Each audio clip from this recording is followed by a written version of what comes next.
কি লাভ হলো ওই ক্ষমতায়, কি লাভ হলো ওই টাকা পয়সায় যে আজকে তার নামটা দুনিয়ার মানুষ শুনতে চায় না। ও সমস্ত বেঈমানগুলোকে আল্লাহ কিভাবে ধ্বংস করেছেন। ফেরাউন নামের একটা মানুষ দুনিয়াতে কোথাও নাই, নাম শুনলে মানুষ ঘৃণা করে।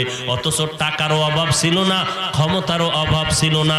কাউকে যদি বলেন 1 লাখ টাকা দিব, তোর সন্তানের নামটা ফেরাউন রাখ। ওই টাকার মাস্তানি করে কি লাভ হবে, ক্ষমতার বাহাদুরি করে কি লাভ হবে, রক্তের গরম দেখাইয়া কি লাভ হবে। যদি তোমার এই গরমটা আমার আল্লাহ পছন্দ না করে, রক্তের গরম দেখায় কি হবে।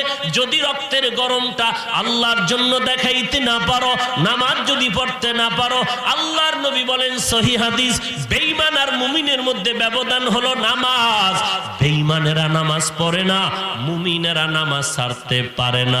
এখন তুমি চিন্তা করো, তুমি মুসলমান দাবি করো অথচ নামাজ আদায় করো